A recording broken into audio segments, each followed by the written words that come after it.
Hi, Kelly Laughlin. I've had several people ask me about some of the things on my shelf. I promised to make a video about it for a long time. I've made two attempts so far. I screwed up the video on the first one and I screwed up the audio on the second one. So, fingers crossed, third time's a charm, and we're going to get away with doing this one. The first thing I want to do and show on my shelf, though, is this because I think it will help me out with the rest of the video. And what this is a conductor's wand, and I got it kind of a joke because the lead host on Nonprofits is called the conductor, and when I'm conducting, I can use my conductor's wand. But let's start with these shelves, shall we?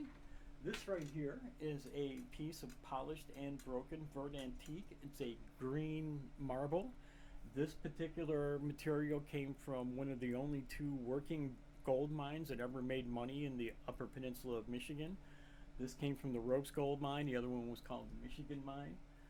This is a purple Luna agate from Mexico. Beautiful stuff. We have a Rooster Tail agate, also from Mexico. A Sonoran dendritic agate, also from Mexico. And this is a large piece of basalt with veins of green quartz running through it, and they're colored green by copper. And there is one really nice calcite crystal in here. This came from the Copper Core mine in Ontario, Canada. It was collected by my son several years ago, and so it kind of has a little bit of sentimental value to me. Now, for all you younger people, these things right here are called books. We used to use them back in the old days to spread information across long distances. You can kind of think of them as a pre-internet, so, but books. And I like to collect books. I've been collecting books most of my life, science books, religion books, and I like to collect first editions. As you can see, some of these are pretty old. My oldest book, I think, is this book right here, and it dates back to the 16th century. I do like to collect first editions for some stupid reason. I mean, if you're going to collect them, right? This is a large slab of copper ore. I do live in the Upper Peninsula of Michigan, which was famous for copper mining and for iron mining as well. There's two big, large districts of each here.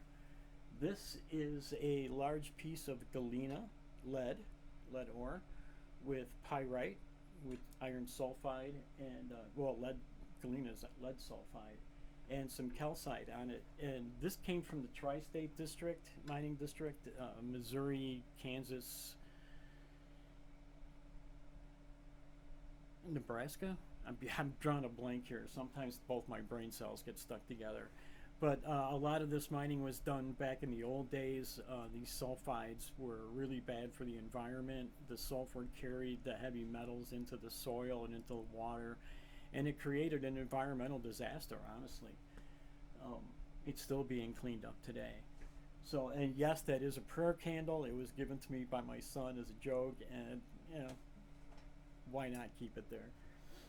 This is a small vug full. A vug is a hole in a rock usually created by a gas bubble when the rock forms.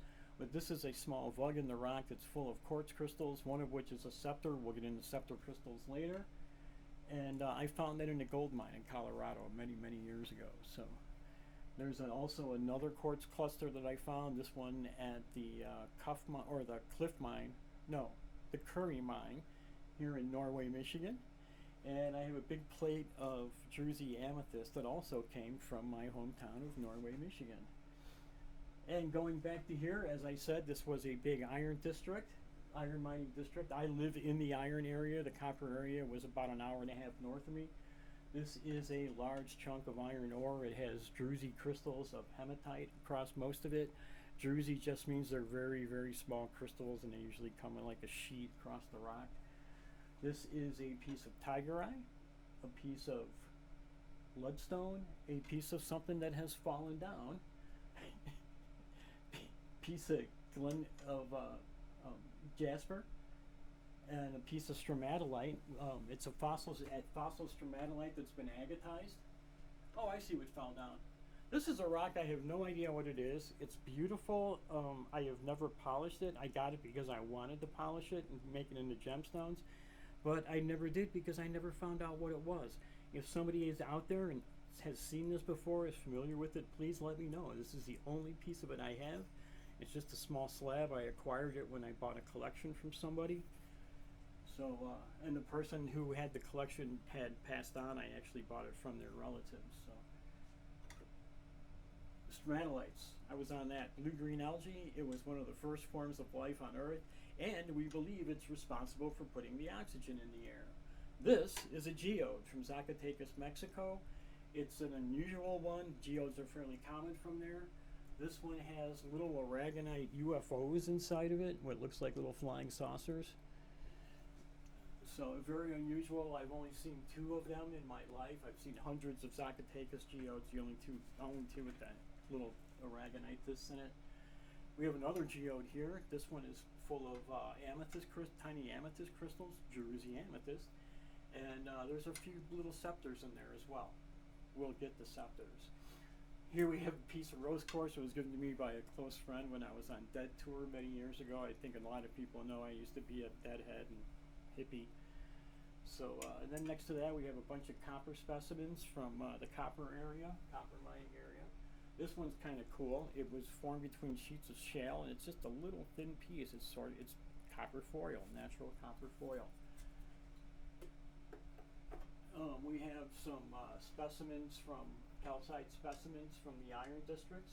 Most of these fluoresce in a UV light. They'll fluoresce red. And I have a mug from that GD show with Genevieve and Dave Warnock. It was a great show when it was on. I was like the backup call screener for that show. When Dave decided to quit the show to concentrate on putting his nonprofit together, they gave gifts away to everybody who would volunteer their time, and I got a mug, so I'm proud to have it there. This is a large coral fossil, Hexagonaria fossil. Coral. Sorry, it comes from southern Michigan. Actually, it comes from the northern part of the southern peninsula of Michigan. Some more hematite. Here's a really good example of a scepter crystal. I'm going to pull this one out. This is a calcite. It came from the Shullsburg area of Wisconsin. And what happens with a scepter crystal is the crystal forms, and then there's a secondary growth, and it'll form again at the tip of the crystal. So you can see it should have been like this, but this secondary growth made this blob across the top. And calcite will do this sometimes. It's not very common in calcite. It's most common in quartz, but other things do it. I happen to collect scepter crystals. I think they're unusually cool. We'll get there. Some celestite that's colored brown by iron, chrysocolla from the Bumblebee or Algoma mine. The Bumblebee was its original name. It was changed to the Algoma. I still like the original name, Bumblebee mine. How can you not like that? A polished Montana agate, siderite from the iron country. Siderite was not real common here. It has been in other iron places, but it wasn't here. Apophyllite and stobite from India. A really nice pyrite and calcite, again from one of the iron mines here in the area. This looks like a fossil of seaweed or ferns. It is not. It is iron dendrites, came out of the Monroe mine right here in my hometown of Norway, Michigan. I have a hard time getting it back in there. This is a really cool piece of crazy lace agate. I don't normally save a chunk of just agate, but this one was really nice. It had some great patterns in it. So I saved this one. Nice lines. I don't know how well they're coming out on the camera.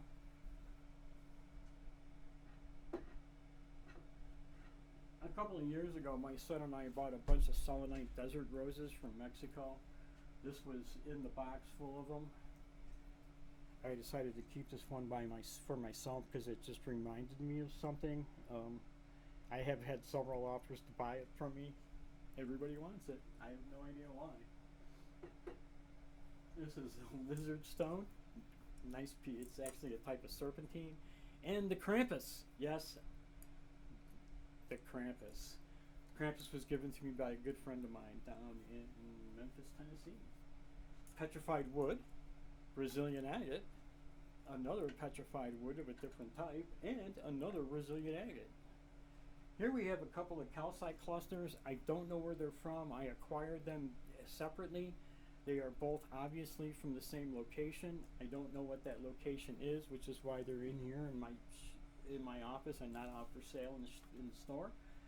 If I ever do find a locale, I put them in there. I have an idea it was Utah or Nevada though. I did find a picture of one that looked very similar to it, and then I couldn't find it again when I went back to look. Some more calcite from the iron mines. A nice quartz cluster from the Valenciana mine in Guanajuato, Mexico. It was a silver mine. Produced a lot of nice amethyst. In fact, I think we'll get to an amethyst from there. This is a quartz crystal from the very first time I ever went quartz crystal collecting down in Arkansas. Don't know how well this is going to come out. It's full of pyrite and marcasite crystals on the inside of it. It's the only one I've ever seen. Found that. I got lucky and found it the very first time I went collecting. So I got a nice cluster of dogtooth calcite crystals from the Pew Quarry. This is a really bright blue azurite, a little small one. I just kept it because the color blue was so intense on it. I'm going to grab this. Not only is it a cool spear point that was found in southern Illinois, but there's a holy cow, CHAO, a holy cow from Discordianism on there. I think it's no secret that I am Discordian and have been most of my life. Really nice green fluorite from China. Nice little quartz crystal. Just a good example of one from Arkansas. Another piece of chrysocolla from the Bumblebee mine. A nice little fluorite octahedron that my son polished. I think it's the only rock he ever polished. I got a lot of sentimental stuff from my son up here. This is a dirty amethyst crystal. I keep it in the box because it has a lot of iron stuff on it, and you pick it up and it gets all over your hands. It's a really nice scepter crystal though of amethyst. This was one of the first rocks I ever collected when I was a kid, and it just reminded me of an eye, so I kept it, and I still got it. Arr. I used to put it in my eye socket before I got glasses. Arr.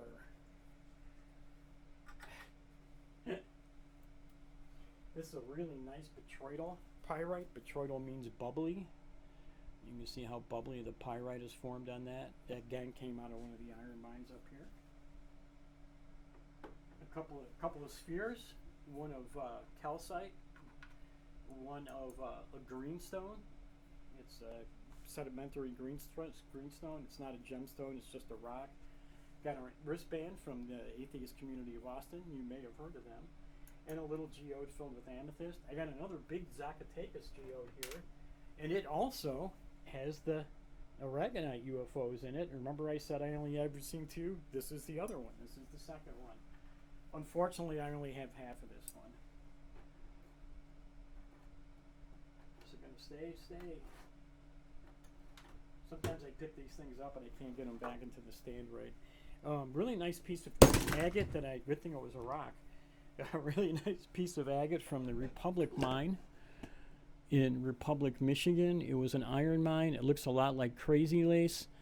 You can see this big spot of iron on it, and it is magnetic. When they discovered this, some of the miners were able to get some of it out before the management found out about it, and they had it buried under about 80 feet of mine tailings, so nobody could access it anymore. They were worried about people sneaking in at night and insurance reasons. If you can find a piece of this now, it's very rare, very valuable, and much sought after by Michigan collectors. This is one of the biggest pieces of it I've ever seen. It's the most expensive agate I've ever sold. I've sold pieces like this big for $50, so crazy when you think about it. Here's a really nice botryoidal calcite. Remember, botryoidal means bubbly. Nice bubbly red calcite. The red is from hematite. Also came out of the iron mines here. A nice sparkly calcite and pyrite. This is perhotite on quartz. Perhotite is a fairly rare mineral. This one comes from Mexico. We have been finding world-class perhotite crystals right here in Michigan, though, in the only operating mine right now in the Upper Peninsula, the Eagle Mine. And I'm excited because, as I said, they're like world-class. So here's a really nice calcite crystal that I acquired when I lived in southern Illinois many years ago. It did come from the Cave and Rock area. This is one of my proudest possessions. It's a Foxy clock. It looks just like a blur back there, unfortunately. I don't know if it's going to help if I bring it up a little bit closer. Maybe if I shade it some, you can. There you go. That kind of shows it. This was made by Will Fox, hence Foxy clocks. They're patterned after the old Soviet Pixie clocks. He also makes other digital clocks. He does some really cool work. I'm going to put a link to his store down in the video description. So if you'd like to get one, and I encourage you to go get one. At least go check out his website. You can see my bad posture now when I'm standing up. I'm always sitting down. I broke my back years ago, and it has affected me. A botryoidal hematite from the iron mines. A really ugly calcite or crystal cluster from Wisconsin. Here's some druzy quartz with calcite that also fluoresces and phosphoresces. It'll glow in the dark. You can see them in there. Really pretty red druzy quartz. They actually call it raspberry quartz. So here's a pretty new find for us. It was malachite from Dickinson County, where I live. These are it's specular hematite with vugs in it, and the vugs are filled with tiny quartz crystals. We have more pyrite and calcite. When I was down at the Free Thought Library the first time, one of the fans, and forgive me because I forgot your name. I feel like a real jerk, but you know who you are. I do have your piece of lapis lazuli. It is never going to leave my shelf. So, hat from the atheist community of Austin. You may have heard of them. Larvikite. It's a form of labradorite. I'm gonna see if I can get this to do a really cool thing. It has a beautiful blue flash in it. I don't know if we're going to get it to happen. It's the National Rock of Norway. That one was cut into a coaster and given to me by a man named Thor Sorley, who was from Norway and came and visited our shop this year. And we traded a bunch of rocks. Now, I'm going to talk about scepters, because from this part to here, and then down on this shelf to here, are all scepters. They are an unusual type of formation for a crystal. I kind of explained that already. Some of them look like something you might be reminded of. And believe me, I have a collection of over 400 scepters. I have heard all the jokes. Trust me. They don't all look like that. The first one I ever saw looked like a mushroom, which totally fascinated me. So here is a really nice. Here's a really nice one.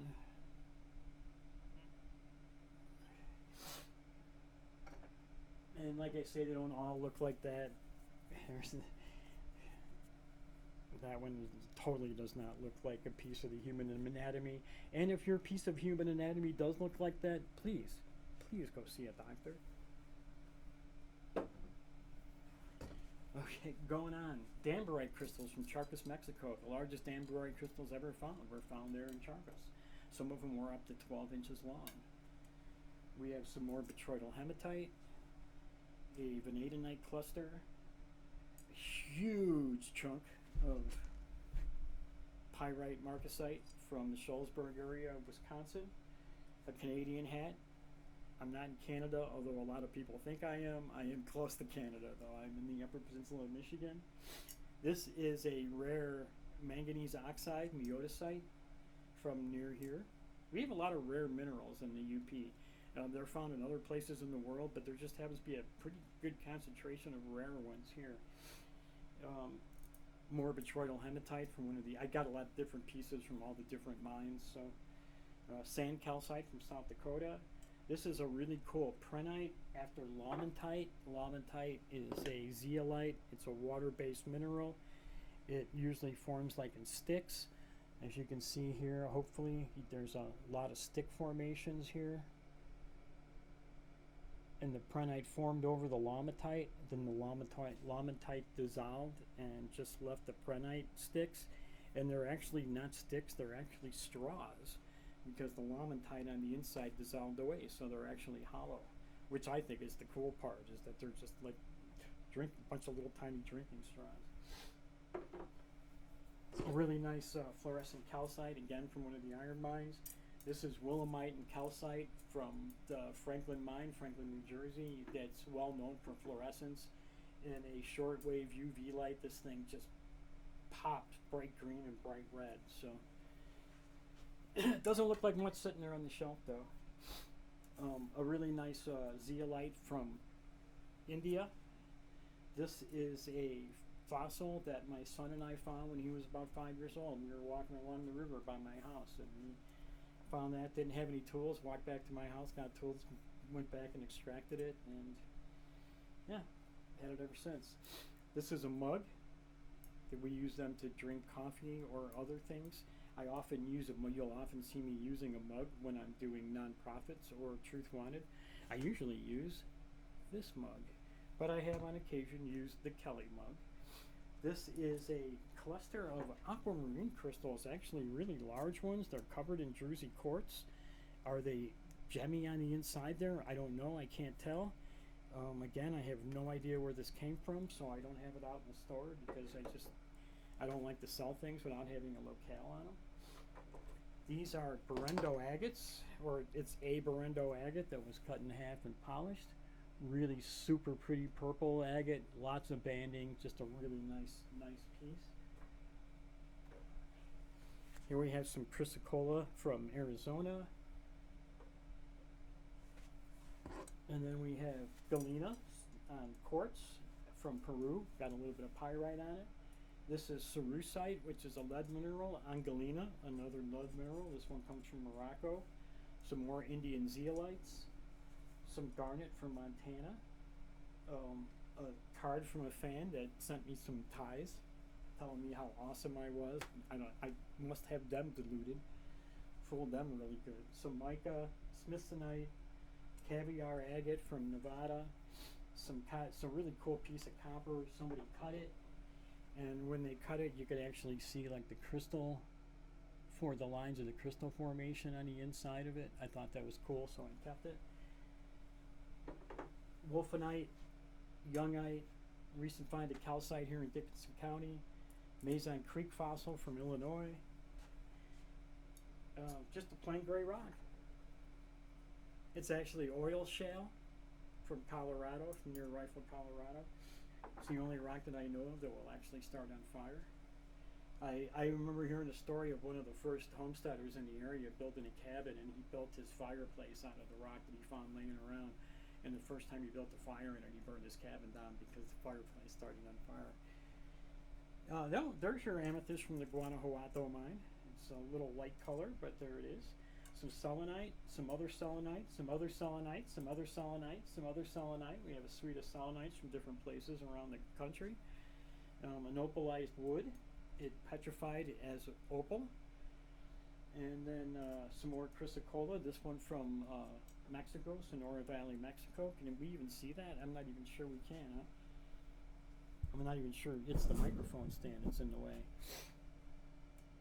Opalized wood, chrysocolla. This is a blue slag glass that came from an iron foundry. A lot of it came from Leland, Michigan, where there were foundries. They would bring the iron ore down there and refine it. The ships would go down there with iron ore, then they'd empty out, and they did wait in the ships to get back up here to the iron mines. So they would often load up with this slag glass as ballast, and then when they got up here, they would just dump it into the lake to get rid of it, so they could load up with iron ore. And as a result, you can often find bits of this blue and or purple slag glass all around Lake Michigan. It's referred to as Leland Blue, after the town of Leland, Michigan. And a lot of people make jewelry out of it. It's kind of a much sought after thing, even though it's just slag glass. And I do have two more shelves below these two. I'm not going to show them to you. They are very messy. They're full of all kinds of weird things that I often pull out during the show. They also have jewelry making supplies, snacks, paperwork for my business, some of my medications, that kind of stuff. I don't think there's anything really interesting down there. Oh, so I missed this whole. I missed the $5 bill at the very least. I missed kind of this whole shelf, didn't I? I got a stalactite from a cave in Mexico. Very cool.